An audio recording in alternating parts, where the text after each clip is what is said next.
화성에 가서 우리가 사는 거주권, 우리가 살게 하는 거는 누가 쥐고 있느냐?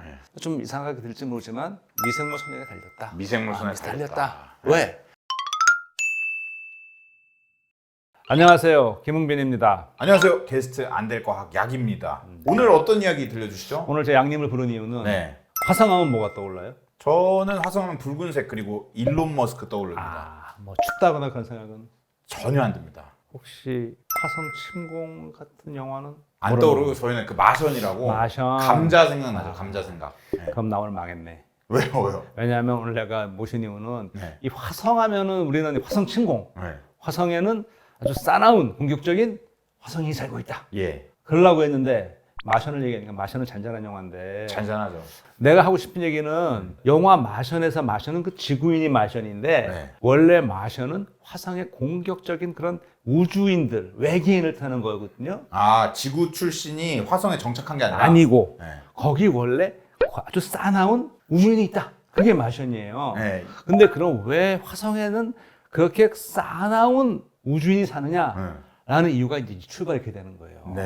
화성을 처음으로 표면 지도를 그린 사람이 그 이탈리아의 천문학자 스키아파렐리라는 사람이에요. 이 사람이 1887년에 이걸 지도를 쫙 이렇게 화성 표면 지도를 보여줬는데 이때 그림을 그리면서 저기 갖다가 이탈리아어로 저렇게 저기 해협이 많이 보이네. 그래서 그거를 이탈리아 카날리로 했는데 나중에 이거를 영어로 번역하면서 캐널 운하로 번역이 된 거예요. 운하로? 해협이 운하로 오역이 돼버렸어. 해협이 운하로 오역이 되면서 어떤 이미지가 왔냐면 저기에 운하는 인공으로 한 물길이란 말이죠. 저기에 굉장히 부지런한 우주인이 사는가 보다, 외계인들이. 그리고 쟤네들은 굉장히 싸나울 것 같다라는 그런 싸나운 화성인이 있다, 이제 그런 그림인데 사실 요즘에 아까 뭐 앨런 머스크 얘기하고 화성에 가 살고 싶어요? 뭐 굳이 그냥 지구에서 저는 살고 싶죠. 왜 일론 머스크도 화성 발사한다고 하는데 자기가 간다고 하진 않거든요. 남을 보내거든요, 돈으로. 왜 이렇게 화성에 살고 싶어 할까요? 뭐 이제 지구가 힘들어지지 않을까라는 그 미래의 어떤 그런 생각 때문에 그러지 않나. 근데 화성에 살려면 화성은 이렇게 빨갛잖아요. 우리는 푸른 지구고. 그거 참 쉽지 않을 거거든요. 그럼 나는 이렇게 생각을 해. 화성에 그런 싸나운 우주인이 설사 있다 하더라도 화성에 가서 우리가 사는 거주권, 우리가 살게 하는 거는 누가 쥐고 있느냐? 좀 이상하게 들릴지 모르지만 미생물 손해가 달렸다. 미생물 손해가 달렸다. 왜 그러냐? 이 화성하고 지구하고 조건을 비교해 보면은요, 일단 대기 차이 엄청나요. 다음에 그 추위 말도 못해. 이거 대충 보면 평균이 영하 63도라는 거야. 평균 영하. 평균이. 그러면은 정말 낮은 데는 막 뭐 영하 140도 있다고. 뭐 나사 뭐 자격이 있으니까. 안 가봤으니 난 모르지. 안 가봤으니까 난 모르지. 나사 자료 보는 거지. 그럼 보는 거지. 그러니까 평균이 영하 60도면 저거 뭐 엄청 춥잖아요. 이 미생물도 좀 문제가 되는 거죠. 왜? 0도면 얼음이 얼잖아. 그렇죠. 더 내려가면 미생물도 아무래도 이거 좀 문제가 되거든요. 물도 완전 가까운 상태고. 저 화성이 저렇게 추운 이유는 왜 추워요? 화성이 근데? 뭐 이제 태양이랑 좀 거리도 있고. 멀지. 그리고 또 하나, 나는 전공은 천문학은 아니지만 내가 대기 뭐. 그렇지. 되게 얇대문요. 대기가 얇죠. 그래서 이게 소위 말하는 온실가스가 붙잡히지 않아가지고 그렇죠. 대기층이 두터워져야 되는데 그럼 어떻게 돼야 돼? 제가 생각하는 거는 우리가 원시 지구에서 그랬듯이 미생물들이 자라면서 광합성도 하고 뭐 이런저런 가스를 내서 대기를 좀 조성을 바꿔주고 두텁게 해주어서야 온도도 좀 올라갈 것이고 산소가 좀 생겨야, 그래야 인간뿐 아니고 다른 생물도 살 수 있어서 점차 이 지구처럼 될 수 있지 않을까 하는 그런 생각을 해봐요. 그걸 이제 테라포밍이라 하지 않나요? 어떻게 알았어? 저 60만 과학 채널인데.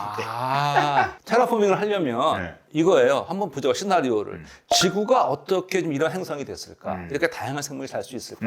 처음에도 지구에 아무것도 없었거든요. 그러면은 처음에 미생물이 있었고, 다음에 광합성 미생물이 나와서 광합성을 하면서 산소를 막 하면 이렇게 변화가 왔거든요.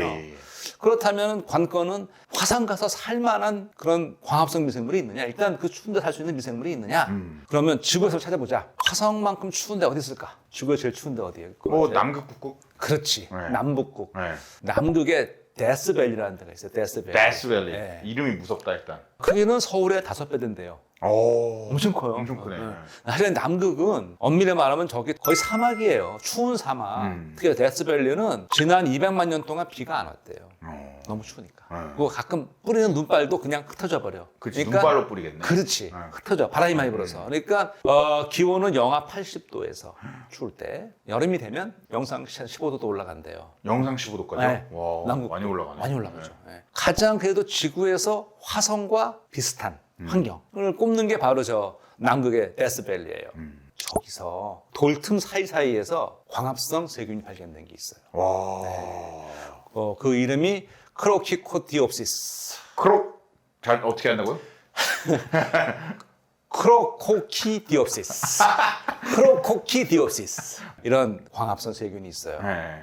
그러니까 얘를 만약에 화성에 데려가서 얘가 화성에서 살 수 있다면 그리고 화성에서 광합성을 한다면 어떤 일이 벌어지느냐, 서서히 산소를 만들어내고 그리고 얘가 자라면서 토양에도 변화를 주게 되면 화성 토양에도 변화가 오고 그리고 대기에 이제 변화가 올 거예요. 그 변화가 유도가 되면 그 다음에 조금 더 적응할 수 있는 생물을 좀 보내고 이러면서 테라포밍을 진행하면 화성이 지구처럼 뭐 좀 바뀌게 가는데 도움이 되지 않을까.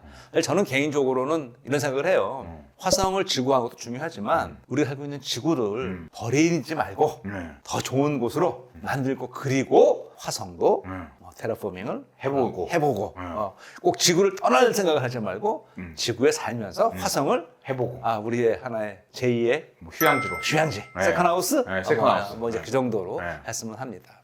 아니 근데 진짜로 지금 말씀해 주신 것만 들으면 말이 돼요. 말이 돼요? 아니 엄청 극한의 환경인데 그렇죠. 그 극한의 환경에서 뭐 활동할 수 있는 애를 보내. 그렇죠. 그래서 약간 덜 극한으로 바꿔. 그렇지. 그다음 그 덜 극한에 살 수 있는 애를 또 보내. 그렇지. 또 바꿔. 그러다가 이제 우리가 살 수 있는 것까지 올라온다는 거죠. 그렇죠. 이거 실제 가능한 건가? 그러니까 나는 그 생각. 사실 거기서 이런 거 미생물 도움 없이 하려고 그러면은요. 일단 엄청난 장비를 싣고 가서 엄청난 에너지를 쏟아부어서 하면 되긴 되겠지만 그거보다는 훨씬 더 이게 화성에 가서 친환경, 자연적이라는 표현을 든지 모르겠는데 아니 지구에서 그 과거에 일어났던 그 생물의 역사 그걸 한번 화성에 가서 반복을 하는데 이걸 속도를 좀 빠르게 해보자. 속도를 좀 빠르게 해보자. 우리가 좀 인간이 가이드를 좀 해서 좀 빠르게 해보자.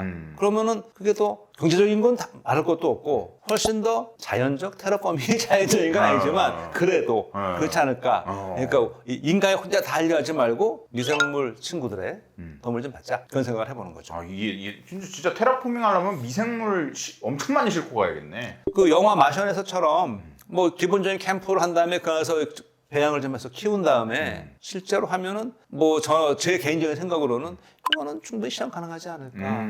이것도 가능해요. 그렇다면은 화성 토양이나 아니면 더 가까운 더 달의 토양을 갖다가 먼저 지구에서 실험해 볼 수도 있지. 어떻게 해야 얘가 잘 자랄까. 이미 그런 연구가 지금 진행이 되고 있어요. 그러니까요. 달 토양, 화성 토양에다가 한번 키워보기. 많이 나온 김에 이 생물들이 하는 온도를 한번 봅시다. 우리 저 양님. 사우나 좋아해요? 난 사우나를 좋아하는데 보통 사우나 가면은 이 뭐 건식 습식 있잖아요. 그러면 이제 막 그냥 뭐 70도, 80도 뭐 앉아서 땀 흘리고 나온다고. 그게요. 땀 엄청나죠. 땀 왜 나요? 체온을 낮추려고. 그렇지. 아무리 내가 뜨거운 사우나에 들어가도 우리 몸은 어떻게 하냐면은 우리 체온은 유지돼야 되니까. 그 37도 뭐 고선에서 유지를 해야 돼요. 그렇죠? 항상성. 그렇지. 요즘 가을 들어서 일교차가 얼마입니까 하루에? 요즘 좀 심하죠. 심하죠. 뭐 연교차는 말할 것도 없어. 장난 아니죠. 우리 체온이 1도 올라가 38도 되면 벌써 약간 우리 힘들어요. 39도 되면 이거 난리나. 그렇죠. 응급실 가야 돼. 그렇죠. 2도만 올라가도 온도가 내려서 35도 됐다. 저체온 이거 더 위험하지. 그렇죠. 우리는 1, 2도 차이에 큰일 납니다. 그러니까 우리 세포는 정말로 아주 럭셔리한 애들이야. 항상 그 온도를 그대로 우리 몸이 유지해줘. 유지해줘야 돼. 바깥 온도, 내가 사우나에 들어가건 냉탕에 들어가건 세포 온도는 그대로야. 그러네. 미생물은 극한이네요. 하루에도. 근데 세포 하나, 개체 하나야. 그렇잖아요. 그렇죠. 얘도 세포라고. 어디 붙어 있는 게 아니니까. 그렇지. 그럼 그 얘는 어떻게 살아갈까? 또 미생물을 보게 되면 사실 우리처럼 이 30도 이렇게 상온에서 잘 살아가는 애들을 중원성 미생물이라고 그래요. 많지 그런 애들 중원성. 높은 데 사는 애들. 그걸 이제 영어로는 thermophile, 우리말로는 호열성. 뜨거운 걸 좋아한다. 어떤 것들은 아예 그 막 100도 이런 데서 사는 애들 있어요. 끓는 물에서. 네. 그런 애들은 초호열, 네. 초고온성, 네. 하이퍼 더모파일 이렇게 불러요. 하이퍼 더모파일. 네. 반대로 밑으로 내려가. 추운 거 좋아하는 애들. 막 이 5도 이하, 0도 그런 애들은 저온성 생물이라고 그래요. 사이클로파일이라고 부르는데 이제 얘기하고 싶은 게 그러면은 저 사이클로파일이든 저 뭐 더모파일이든 그럼 쟤네들 어떻게 살아갈까? 온도가 이렇게 바뀌었는데. 그러게요. 그럼 제가 질문 이렇게 해볼게. 생명체가 처음 탄생할 때부터 해서 살아가는데 가장 생명체의 중요한 거 하나 꼽으라면 뭘 꼽으시겠어? 유전, 복제. 복제, DNA. 복제. 그렇게 말할 줄 알았어. 네. 그거보다 더 중요한 게 있지. 아니 그것도 제일 중요한 건 어디서 할 거야 복제를. 세포 안에서 해야 되잖아요. 네. 그러니까 제 생명체 탄생보다 제일 중요한 건 이거예요. 경계, 셀프와 난셀프, 자기 비자를 구분한 막이 먼저 있어야 됩니다. 구분을 져줘야 돼요. 그렇죠. 그 세포막은 사람부터 박테리아까지 기본적으로 똑같은 세포막이에요. 다 있죠. 세포막이 제일 중요한 게 뭐냐면은 우리가 생각도 어떻게 생각이 굳으면 안 돼 머리가. 동성이 있어야 돼. 그렇죠. 그렇죠. 네. 네. 막도 마찬가지야. 이 막이 굳으면 생명 활동이 힘들어져요. 혹시 포화지방산, 불포화지방 이런 얘기 들어봤죠. 네. 뭐 음식 먹을 때. 그렇지. 네. 포화지방이 몸에 좋아요? 불포화지방이 몸에 좋아요? 이 불포화가 좋다고들 많이 하죠. 그렇죠. 보통 네. 포화지방 안 좋다고 그러죠. 네. 동물성 지방은 대표적으로 이게 포화잖아. 그렇죠. 그러니까 이런 버터. 또 좋은 거. 삼겹살 쫙 구우면 네. 기름 찔찔 빠지는데 금방 그거 굳어버리죠. 굳어버리잖아요. 네. 빽빽해가지고. 네. 네. 근데 식용유는 흐르죠. 그냥 흐르잖아요. 네. 올리브유 이런 거. 그렇지. 걔네는 불포화 지방산이 많거든. 네. 그러니까 이렇게 보면 돼요. 세포막도 결국 기름막이야. 포화지방과 불포화지방이 같이 있는데 요는 우리 본 것처럼 포화지방이 많을수록 딱딱해. 그러니까 온도가 좀 내려가면 굳어요. 불포화지방이 많으면 온도가 내려가도 유동성을 유지할 수 있겠죠. 네, 그렇죠. 이게 키입니다. 네. 저 추운 데 살고 온도 변화에 저는 어떻게 하느냐. 온도가 갑자기 추워진다. 이 세포막이 얼마나 안 되거든. 기름막이. 그럼 어떻게 기름막을 안 얼게 하느냐? 불포화도를 늘려야지. 흐물흐물해지겠지. 온도가 올라간다. 그러면 어떻게 하냐? 반대로 포화도를 높여야겠지. 그러겠죠. 네. 얘네는 그렇게 하면서 살아가요. 실제로 그렇죠. 실제로. 이거는 모든 세균이 이렇게 살아가는 거예요. 자, 그러면 추운데 사는 애들은 이 추위사랑 미생물은 도대체 어떻게 살아가느냐? 핵심 키워드 하나, 유연성. 유연성. 우리 왜 겨울에 운동할 때도 어떡합니까? 일단 겨울에는 잘 부러지고 막 넘어지면 어떻게 안 되잖아요. 그래서 스트레칭 많이 해요. 그렇지. 유연성. 뭐가 유연하냐? 효소 구조의 유연성. 그러니까 효소가 훨씬 더 유연해요. 대신 온도가 좀 올라가면 금방 또 변성이 돼. 너무 유연하니까. 얘네들은 또 겨울이 되고 추워지잖아요. 자동차에 겨울 되면 우리가 부동액을 넣죠. 네. 똑같아요. 얘네도 부동액을 만듭니다. 그러니까 특별한 당류, 단백질을 만들어서 세포 안이 얼지 않게 부동액도 집어넣어요. 추운데 하나를 또 뭐 만드냐? 우리 왜 겨울 준비할 때 뽁뽁이 붙여놓죠. 붙이잖아요. 얘네도 뽁뽁이 붙이는 애들 있어. 부동 단백질을 만들어서 세포 표면을 이렇게 또 뽁뽁이 받아. 신기하다. 그러니까 우리 하는 거랑 거의 비슷하게 우리 삶이랑 비슷하네요. 비슷하게 살아가요. 예. 아까 우리 크로코키디옵시스. 크로코키디오시스. 크로코키디옵시스가 어디서 왔다고 그랬죠? 남극의 데스밸리 암흑섬. 남극 갔으니까 또 북극 안 가면 서운하죠. 그럼 북극에 한번 가볼게요. 또 플라노코쿠스 할로크리오필루스. 플라노코쿠스 할로크라이오필루스. 플라노코코스 할로크라이오필루스. 예. 그래서 일단 할로라는 거는 소금, 염분이라는 뜻이에요. 짜다. 크라이어는 춥다는 거고요. 네, 춥다. 필루스는 좋아한다니까 얘는 이제 짜고 추운 데를 좋아한다. 그렇지. 바닷물에 살면서 북극 남극이네. 그렇지. 그 동토층에 살고 그런 애인데. 네, 동토층에. 얘가 일단 코쿠스잖아요. 그러니까 코쿠스는 구균 또는 알균 동글동글한 애들잖아요. 보세요, 동글동글해요. 동글동글 생겼는데 지금 저 중간에 있는 저 비그림을 보시면 뽁뽁이 붙어 있는 거 보이세요? 뽁뽁이. 저게 뽁뽁이구나. 제가 여름철에는 그냥 밋밋해. 옆에 밋밋하잖아. 추워지잖아 겨울에. 그러면 이게 뽁뽁이 만들어서 이렇게 해요. 그래서 이제 저거를 발견했어요.